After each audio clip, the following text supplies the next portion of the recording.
Hello there, YouTube.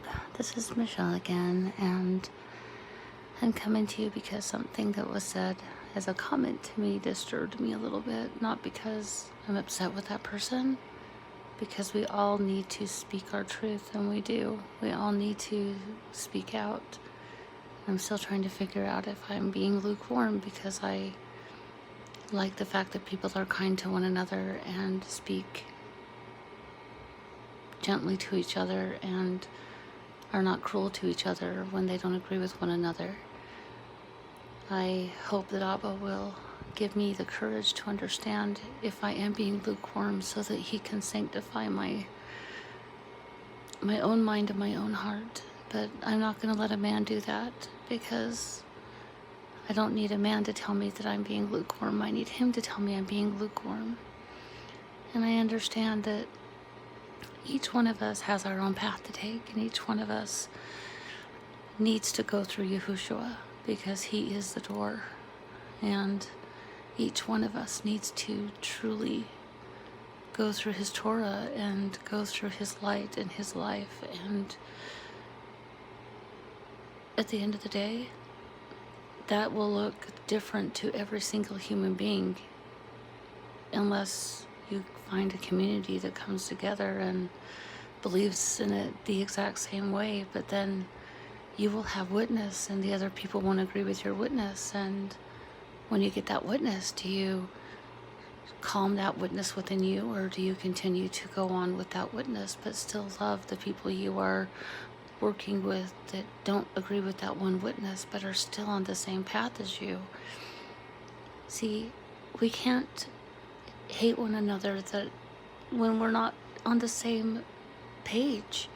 The people who are getting into the Bible deserve to be nurtured and loved. They don't deserve to be chastised. Unless they use Yahushua's name to naught and Yahuwah's name to naught, unless they bring in other gods, unless they bring in paganistic views. When he starts saying he's excited that he's going to be celebrating Halloween, I will have a talk with him. Until then, he's searching out his own Christianity, and it is not my place to tell him he's right or wrong. It's the Ruach HaKodesh's place to guide him on his path, not mine. So hopefully this gets out to the person who called me lukewarm and told me that I am a bad person because I thought it was kind that people were being good to each other when they didn't agree. Anyway, I was reading today and Abba told me that I should share this with everyone, and so I'm going to share this. It is Tehillim, Psalms, chapter 19. To the chief singer, a psalm of David. The Shamayim are proclaiming the esteem of El, and the expanse is declaring the work of his hand. Day to day pours forth speech, and night to night reveals knowledge. There is no speech, and there are no words. Their voice is not heard. Their line has gone out through all the earth, and their words to the end of the world. In them he put up a tent for the sun, and it is like a bridegroom coming out of his room. It rejoices like a strong man to run the path. Its rising is from one end of the Shamayim, and its circuit to the other end, and naught is hidden from its heat. The Torah of Yahuwah is perfect, bringing back the being. The witness of Yahuwah is trustworthy, making wise the simple. The orders of Yahuwah are straight, rejoicing the heart. The command of Yahuwah is clear, enlightening the eyes. The reverence of Yahuwah is clean, standing forever. The right ruling of Yahuwah are true. They are righteous altogether. More desirable than gold, that much fine gold, than much fine gold, and sweeter than honey and the honeycomb. Also, your servant is warmed by them. In guarding them there is great reward.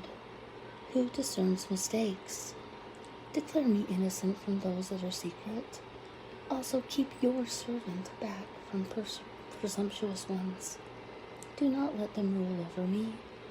Then shall I be perfect and innocent of great transgression. Let the words of my mouth and the meditation of my heart be pleasing before you, O Yahuwah, my rock and my redeemer. I love my Abba more than anything in the world. If somebody tried to tell me that he was not the truth, if somebody tried to tell me Yahushua was not the only way to him, I would stand up for him and I would fight for him. But when I see these babies coming into him, and please forgive me for calling you babies, but I still feel like a baby, so I'm still a baby coming into him, so it is not at all against who you are or how old you are. It's about how old we are in his faith. When I see people coming into his faith getting knocked down, it bruises them and it makes it harder for them to find the Spirit. In my heart, I know this to be the truth because my Spirit speaks it to me. I have nothing but love for his children, but I will always, always speak the truth of my Abba. So long as I know what that truth is, until I have that truth, I will remain silent, because until I have his words to speak, I am not going to reduce myself to being the judge, because there is only one judge and his name is Yahuwah, and there is only one person who stands between that judge and myself, and that person's name is Yahushua, and they are the only two that my eyes look up to, and they are the only two that I need to pass as worthy for. Anyway, I am so grateful that I have people in this world that are even looking into my Abba and looking into Yeshua. And you know what? Whether you call him Jesus, whether you call him God, eventually I hope people will learn their Hebrew names, and whether they say them like I do or they think they're said another way, as long as their heart is pure in wanting to be theirs, as long as they're striving every day to be more and more in line with Torah, more and more in line with Yahushua, that's all I can ask for my friends. Anyway, Baruch Hashem Yahuwah, and shalom to all of you. May we be as wise as serpents, but as gentle as doves. Amen.